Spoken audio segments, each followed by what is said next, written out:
네, 오늘은 그 요나서 4장 말씀입니다. 요나서를 쭉 돌아보면은 이제 하나님으로부터 초대라는 주제로 1장은 순종으로의 초대, 2장은 기도로의 초대, 3장 전도로의 초대, 마지막 4장은 하나님 마음으로의 초대라는 그 초대로 좀 이미지를 잡아봤습니다. 오늘 하나님께서 어떻게 하나님 마음으로 우리를 초대하시는지 그 요나서 4장을 마지막으로 한번 살펴보도록 하겠습니다. 오늘 말씀 처음에는 그 요나의 기도, 요나의 성냄으로 시작을 합니다.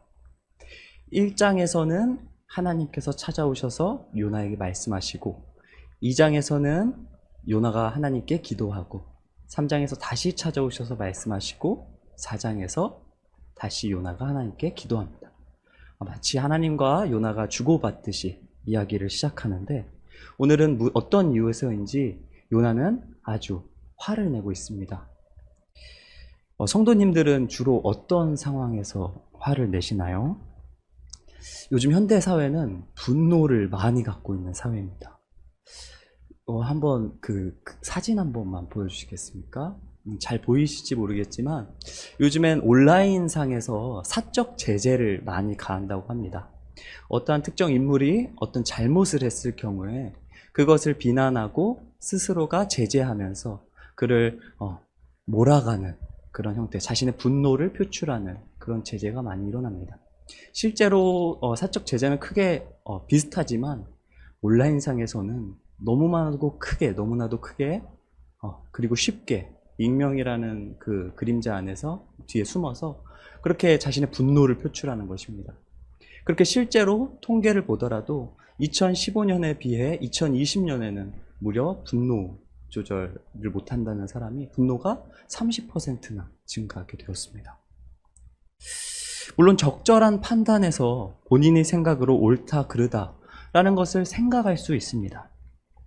하지만 그것을 넘어서 다른 사람에게 상처를 주고 도를 넘고 자신의 기분을 풀어가면서까지 분노를 표출합니다. 그래서 이 불타는 마음 속에서의 그 분노를 마음껏 표출하는 것입니다. 우리 모든 사람들은 화를 냅니다. 이 화라는 것은 불타오름, 불화를 뜻합니다. 사람의 마음 가운데서 타는 듯한 고통이 있는 것입니다. 화가 난다. 화나는 이유는 각자의 상황과 이유가 다 있습니다. 하지만 공통적인 것은 자신의 뜻대로, 나의 원대로 되지 않았을 때에 그 화가 나는 것입니다. 노력도 안 하고 성공하고 싶은데 마음대로 안 되네? 화가 난다. 너는 왜 성공했어? 화나. 나랑 연애를 안 해주네? 아주 화나. 하면서 데이트 폭력 이런 것도 있죠. 사회는 숨어서 하는 분노에 현재 몸살을 앓고 있습니다. 몰래 하는 분노. 오늘 말씀의 주인공 요나도 자신이 원하는 대로 되지 않고 자신이 원하는 대로 니느웨가 멸망하지 않게 되자 하나님께 화를 내고 있는 모습이 나옵니다. 그가 무엇 때문에 화가 났는지, 그리고 그런 요나를 하나님께서는 어떻게 하나님의 뜻으로 초대하시는지 그 이야기 속을 살펴보도록 하겠습니다. 이전의 말씀에 요나는 니느웨 성에서 하나님 말씀을 선포합니다. 외칩니다. 니느웨는 매우 큰 성읍입니다. 그 성읍을 다 돌아도 사흘이 걸립니다. 실제로 그 니느웨에는 도서관과 동물원 등 다양한 복지시설 등이 있고 강이 가로로 질러가는 아주 큰 성읍입니다. 혹시 사진 한 번만 보여주시겠습니까? 저거는 이제 상상해서 이미지 그림인데 실제로 어마어마한 60만 명 이상 평택 인구만큼 살고 있는 아주 거대한 성읍이었다고 합니다. 이 땅 가운데에서 요나를 통하여서 하나님은 니느웨가 멸망할 것이다 심판을 선언합니다. 하나님의 말씀을 들은 니느웨는 회개하기 시작합니다. 자신들의 죄악, 그 악함을 하나님께 회개하는 것입니다. 그러자 하나님께서는 그들에게 내릴 재앙을 거두십니다. 돌이키십니다. 여기서 원어적으로 저들의 죄악과 하나님이 내리시는 재앙의 의미는 같습니다. 저들이 회개를 하고 40일이 지났는지 정확하게는 알 수는 없지만 오늘 니느웨는 멸망하지 않고 있고 그 모습을 요나는 지켜보고 있습니다. 요나는 니느웨 성이 멸망당하지 않게 되자 매우 화를 내고 있습니다. 1절 말씀, 요나가 매우 싫어하고 성내며. 여기서 싫어한다라는 말도 원어적 라아라는 말로 악하다 라는 말입니다. 니느웨가 하나님 보시기에 악하다, 라. 그리고 하나님께서 그를 보시고 재앙을 내리신다, 라. 요나가 하나님께서 구원하신 그 모습을 보고 재앙을 내리지 않은 모습을 보고 매우 싫어했다, 라. 하나님께서는 니느웨는 회개를 하여서 자신들의 그 악한 그 라를 내려놨습니다. 그러자 하나님께서도 재앙을 내리겠다 하신 그 말씀, 그 라를 돌이키십니다. 거두십니다. 하지만 그 상황 가운데서 누구만 악하고 매우 싫어합니까? 요나만 그것을 보고서는 하나님께서 하신 선행, 니느웨와 하나님과의 화해를 보고서는 요나는 그것을 보고 악한 마음을 품고 하나님께 화를 내는 것입니다. 이후에 요나는 하나님께 기도를 하게 됩니다. 하나님에 대한 의롭고 정의롭고 자비하신 말씀, 그 말씀을 인용하면서 하나님에 대해 비꼬는 모습이 나옵니다.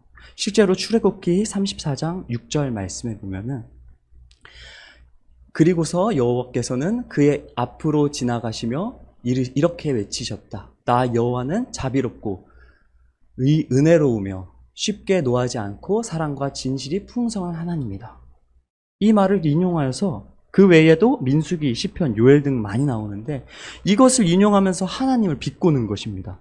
요나서 4장 2절 다 함께 읽겠습니다. 여호와께서 기도하여 이르되 여호와여 내가 고국에 있을 때에 이러겠다고 말씀하지 아니하였나이까. 그러므로 내가 빨리 다시스로 도망하였사오니 주께서는 은혜로우시며 자비로우시며 노하기를 더디하시며 인애가 크시며 뜻을 돌이켜 재앙을 내리지 아니하시는 하나님이신 줄을 내가 알았음이니이다. 아멘. 하나님, 내 이럴 줄 알았습니다. 저들은 우리의 원수인데 저들을 멸하려면 내가 말씀을 전해서는 안 됐었는데 주님은 참 자비로우십니다. 정말 오지랖이 넓으십니다. 그 속에 분노가 가득 차서 하나님께 말하는 것입니다. 그러면서 말합니다. 3절 말씀에 여호와여 원하건대 이제 내 생명을 거두어 가소서. 사는 것보다 죽는 것이 내게 나음이니이다 하니. 분명히 요나는 물고기 뱃속에서 고통 속에서 자신의 생명을 구해주신 여호와 하나님을 찬양하고 감사했습니다. 하지만 자신의 이방 민족, 적개심과 혐오감이 있는 그 민족들을 하나님께서 구원하자 하나님을 비난하고 심지어 자신의 생명을 볼모로 하나님께 항의하는 것입니다. 차라리 내가 죽는 게 낫지. 차라리 나를 죽여주시옵소서. 속 터져 정말. 우리도 우리의 무엇인가 간절히 원하는 것이나 우리의 욕심, 특히 어떠한 경쟁 앞에서 원하는 대로 되지 않을 때 하나님께 이렇게 말합니다. 어우 쪽팔려서, 어휴 민망해. 하나님 이럴 거면 저를 죽여주세요. 그럴 때가 많습니다. 하지만 요나는 그것보다 더 크게, 더 심하게 하나님을 원망하고 속에 불타는 마음으로 하나님께 투항하는 것입니다. 그러자 하나님께서는 그를 꾸짖거나 그를 바로 죽이지 않으십니다. 그러자 여호와께서 이르십니다. 요나서 4장 4절 여호와께서 이르시되 내가 성내는 것이 옳으냐 하시니라. 여기서 성내는 것이 옳으냐는 말씀은 내가 화를 내는 것이 좋으냐? 그것이 기쁘냐? 라고 말씀하시는 것입니다. 니느웨와 하나님의 화평, 그 기쁨 가운데에서 너는 그 기쁨에 참여하지 않는 것이 옳으냐?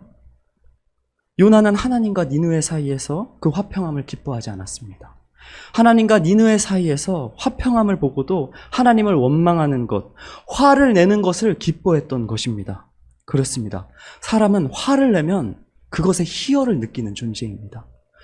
화를 내야 그 내 의견이 마치 존중받을 것만 같고 그것이 인정받을 것만 같은 생각을 합니다.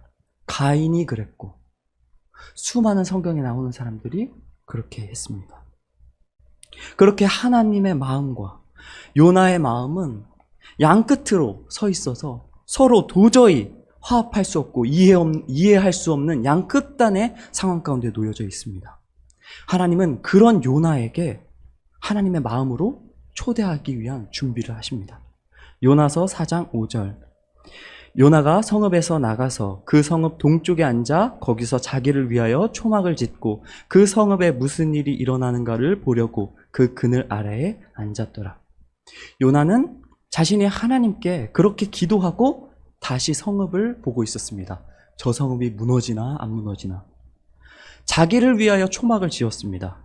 이스라엘 백성들은 하나님을 위하여 성막을 짓는 백성입니다. 이에 반대되는 모습을 보이는 것입니다. 그 성읍이 멸망하진 않을까? 하면서 그 초막, 여기서 건풀떡이 같은 것들로 임시 처소를 만든 것이라고 합니다. 그러자 하나님께서는 요나를 위하여서 박넝쿨을 예비하십니다. 4장 6절. 하나님 여호와께서 박넝쿨을 예비하사 요나를 가리게 하셨으니 이는 그의 머리를 위하여 그늘이 지게 하며 그의 괴로움을 면하게 하려 하심이었더라. 요나가 박넝쿨로 말미암아 크게 기뻐하였더니. 여기서 박넝쿨은 아주까리라는 식물을 뜻하는데 그냥 표현상 박넝쿨로 말씀드리겠습니다. 하나님께서는 박넝쿨을 통하여 요나에게 그림자를 주셨습니다. 그리고 그의 괴로움을 면하게 하셨습니다. 특히 그의 머리를 위하여 그늘지게 하셨다. 이 말을 통하여서 요나가 어느 정도 머리가 벗겨진 것을 알 수 있습니다. 그러자 요나는 자신의 그 따가운 머리가 박넝쿨로 가려지게 되자 크게 기뻐하였습니다. 그러나 하나님께서는 다음 날 새벽 벌레를 예비하사 박넝쿨을 갉아먹게 하십니다. 그것이 그 박넝쿨이 시들게 됩니다. 그러자 마지막 8절 동풍도 예비하십니다. 뜨거운 동풍을 예비하셔서 뜨거운 바람을 부르셔서 그가 죽는 것이 낫겠습니다라고 말할 정도로 아주 큰 고통, 목마름의 고통, 뜨거움의 고통을 주십니다. 그 화나는 마음보다 더 뜨거운 고통을 주신다는 것입니다. 여기서 우리가 주목해야 될 것은 기뻐함과 죽을 만한 고통입니다. 요나와 박넝쿨의 관계는 머리를 식혀주는 이해관계도 있지만 본질적으로 우리는 박넝쿨과 요나를 관계를 봐야 합니다. 요나는 하루아침에 잠깐 생겨난 박넝쿨로 말미암아 기뻐했습니다. 그 박넝쿨이 사라지자 정말 뜨겁고 아프고 죽을 만큼 고통스러워한 것입니다. 그러면서 하나님께서는 다시 말씀하십니다. 4장 9절. 하나님이 요나에게 이르시되 내가 이 박넝쿨로 말미암아 성내는 것이 어찌 옳으냐 하시니 그가 대답하되 내가 성내어 죽기까지 할지라도 옳으니이다 하니라. 내가 박넝쿨이 사라짐으로 열을 내는 것이 노여워하는 것이 기쁘냐 좋으냐? 하나님께서는 말씀하시는 것입니다. 너에게 있어서 그 박넝쿨이 그렇게 소중하냐? 물으시는 것입니다. 그러자 내가 성내어 죽기까지 할지라도 그 박넝쿨이 나에겐 정말 소중합니다 하나님 하면서 또 화를 내는 것입니다. 여호와께서 이르시되 내가 수고도 아니하였고 재배도 아니하였고 하룻밤에 났다가 하룻밤에 말라버린 이 박넝쿨을 아꼈거든. 하물며 이 큰 성읍 니느웨에 좌우 분별하지 못하는 자가 12만 명이요 가축도 많이 있나니 내가 어찌 아끼지 아니하겠느냐 하시니라. 그렇습니다. 하루아침에 생겨난 박넝쿨을 사랑하고 아끼고 그것이 없어지니 죽을 만큼 고통스러운 것이 요나의 마음이었고 하나님께서는 그 요나에게 자신의 감정을 100만 분의 1 아니 10억만 분의 1 아니 정말 조금이라도 공감할 수 있도록 그의 육체를 통하여서 느끼게 해주셨던 것입니다. 네가 수고도 아니하였고 네가 재배도 아니하였고 하룻밤에 났다가 하룻밤에 말라버린 이 박넝쿨을 아꼈거든.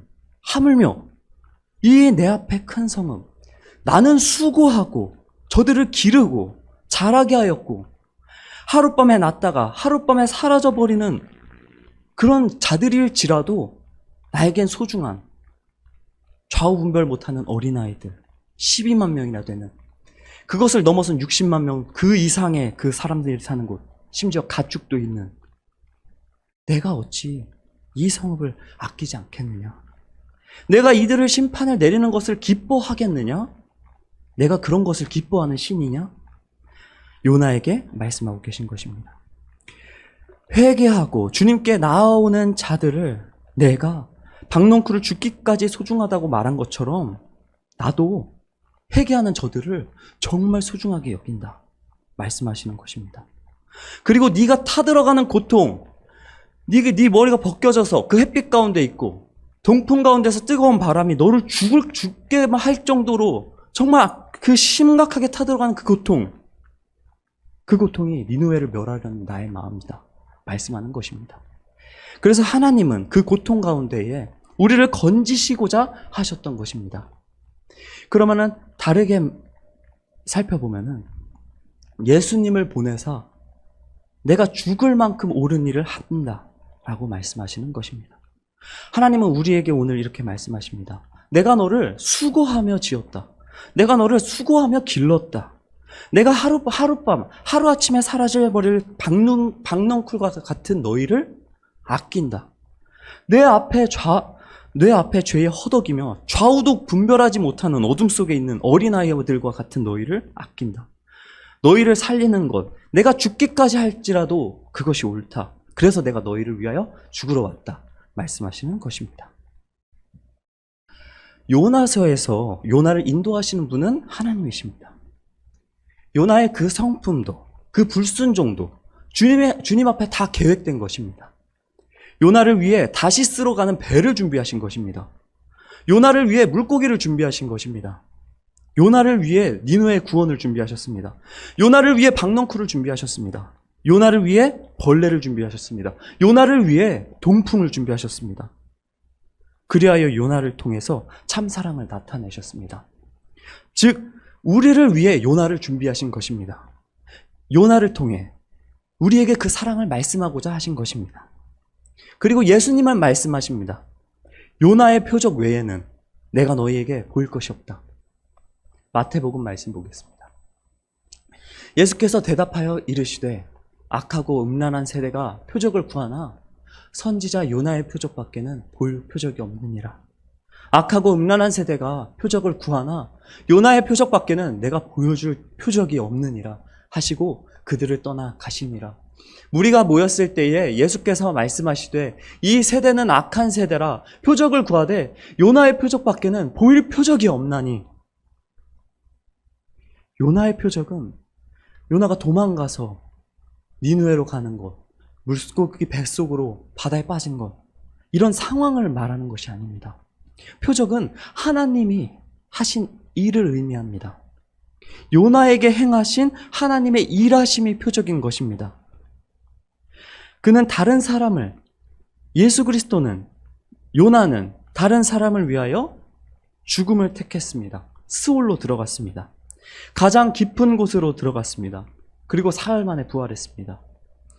그리고 이방인들 가운데서 구원을 선포합니다. 그러자 무너질 것만 같았던 이방 땅이 회개하기 시작합니다. 하나님께 돌아옵니다. 우리가 타락한 시점부터 우리를 위해, 나를 위해 예비하신 한 분, 요나요? 그 요나보다 더 크신 예수 그리스도. 이 세대에는 그분밖에 복음이 없고, 그분을 통한 회개, 그분을 통한 죄상, 그분을 통한 사랑밖에 없다는 것입니다. 하나님의 마음은 그런 것입니다. 오늘 우리를 또 누군가의 요나로 부르십니다. 우리를 예수 그리스도를 전할 그 외칠 한 사람으로 주님은 찾고 계십니다. 그 일을 하기 위하여 주님의 마음을 먼저 알아야 하는 것입니다. 내가 너희를 너무나도 사랑한다. 내가 너희를 죽기까지 사랑한다. 내가 너를 위해 죽어 너를 살릴 수만 있다면 수만 번, 수백 번, 어쩌면 수천 번 이라고 할지라도 난 너를 위해서 죽겠다 말씀하는 것입니다. 오늘 우리는 그 사랑 앞에 엎드려 주님, 나를 사랑해 주심에 감사합니다 고백해야 되는 것입니다. 나의 화가 어디 있겠습니까? 내 뜻 다 내려놓아야 하는 것입니다. 내가 왜 예수 그리스도의 사랑을 나타내지 못합니까? 나에게 있는 나의 뜻, 나에게 들어주셔야 될 것만 같은 나의 그런 뜻들, 그것을 이루어 주시지 않으니 주님께 가득 차버린 분노. 하나님은 오늘도 선한 일을 행하고 계심에도 그 일에 함께 기뻐하지 못하는 우리의 마음, 그것을 주님 아버지 앞에 내려놓고 정말 나를 얼마나 사랑하시는지 그 마음에 참여해야 한다는 것입니다. 그것을 고백하시고 모든 성도님들 마음 가운데에서 예수 그리스도의 사랑을 깨달아 하시고, 그 사랑은 오직 성경 말씀, 기도, 또한 예배의 자리, 나의 삶의 예배의 자리를 통해 알 수 있습니다. 그리고 끝으로 전도, 다른 사람에게 이 복음을 전할 때에 우리는 그 마음에 온전히 참여할 수 있게 되는 것입니다. 오늘 이 말씀을 통하여서 이 하나님의 마음에 동참하시는 모든 성도님들 되시길 주님의 이름으로 축복합니다.